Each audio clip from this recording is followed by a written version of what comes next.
नमस्कार, मैं नम्रता। हाल ही में पंढरपुर जाने का सौभाग्य प्राप्त हुआ और एक बहुत ही खूबसूरत सा अनुभव आया इस यात्रा के दौरान, वो साझा करना चाहूँगी। पंढरपुर दरअसल एक भाव है, उसे आपको महसूस करना होता है।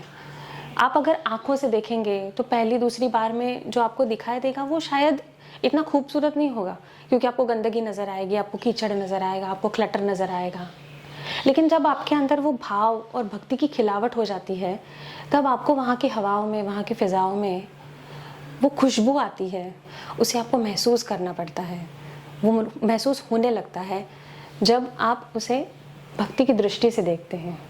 मैं पदस्पर्श दर्शन के लिए लाइन में खड़ी थी। जनरली 3-4 घंटे लग जाते हैं लाइन में। तो जो 3-4 घंटे का जो वेटिंग पीरियड होता है, ये हमेशा बहुत कुछ आपको सिखा जाता है और बहुत अलग अनुभव आते हैं। जैसे कि आपको एक रेस्टलेसनेस होता है कि 3 घंटे खड़ा रहना है, तो काफ़ी बार थोड़ा इरिटेशन होता है, थोड़ा केओटिक सिचुएशन लगता है आपको काफ़ी बार। ये दरअसल आपका खुद का एक रिफ्लेक्शन होता है, जो अंदर का जो हमारा क्लटर होता है वो कहीं ना कहीं पे सरफेस पे आता है, हमारे सामने वो दिखता है हमें। हम खुद को देख पाते हैं। इस दौरान जब मैं खड़ी थी लाइन में, तो मेरे साथ जो थी वो 2-3 औरतें थी जो फार्मर्स थी, बेसिकली खेतीबाड़ी करने वाली लेडीज़ थी, जो कि कर्नाटका से बिलोंग करती थी, छोटे से विलेज से आ रही थी। और मैं हिंदी में बोल रही थी और वो कन्नड़ा में बोल रही थी, तो डेफिनेटली एक लैंग्वेज का बैरियर शुरू में लग रहा था।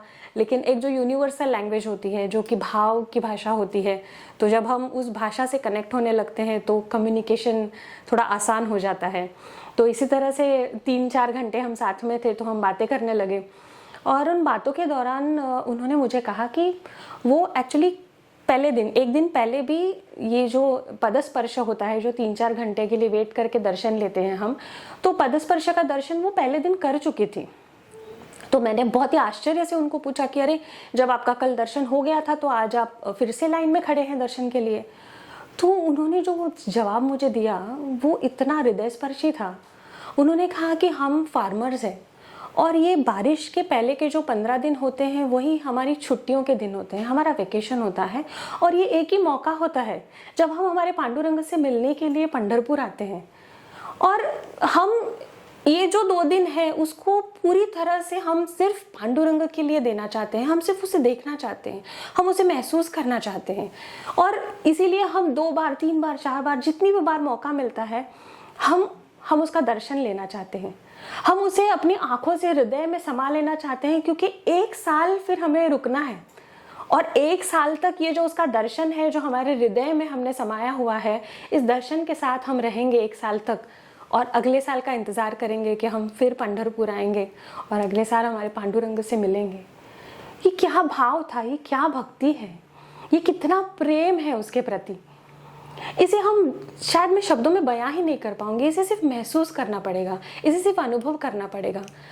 ये उनका वो विश्वास है, उस पांडुरंग के प्रति उनकी भक्ति है, उसके प्रेजेंस के प्रति ये अनुभव है उनका हर साल का। ये हमें बहुत कुछ मुझे बहुत कुछ देखेगा। It enriches you, it enriches your soul, it enriches your belief. आपका समर्पण ये आपको वो दे जाता है, ये अनुभव आपको उतना रिच बना जाता है कि क्या समर्पण रहा होगा, कि क्या भक्ति है, क्या भाव है। ये आपको सिर्फ पंढरपुर में मिल सकता है, क्योंकि वहाँ पे हर कोई मावली है, वहाँ पे हर कोई सोयरा है। आप कहाँ से आते हो, किस बैकग्राउंड से आते हो, आपके पास कितने सर्टिफिकेट्स है, आपका एजुकेशन क्वालिफिकेशन क्या है, कोई कुछ मायने नहीं रखता है। वहाँ पे सिर्फ एक चीज़ मायने रखती है, वो है वननेस। हर कोई सिर्फ मावली है, हर कोई सिर्फ सोयरा है और हर कोई वहाँ पे सिर्फ एक ही से जुड़ा हुआ है, वो है पांडुरंग, उसके प्रति का प्रेम, भाव और भक्ति। बस।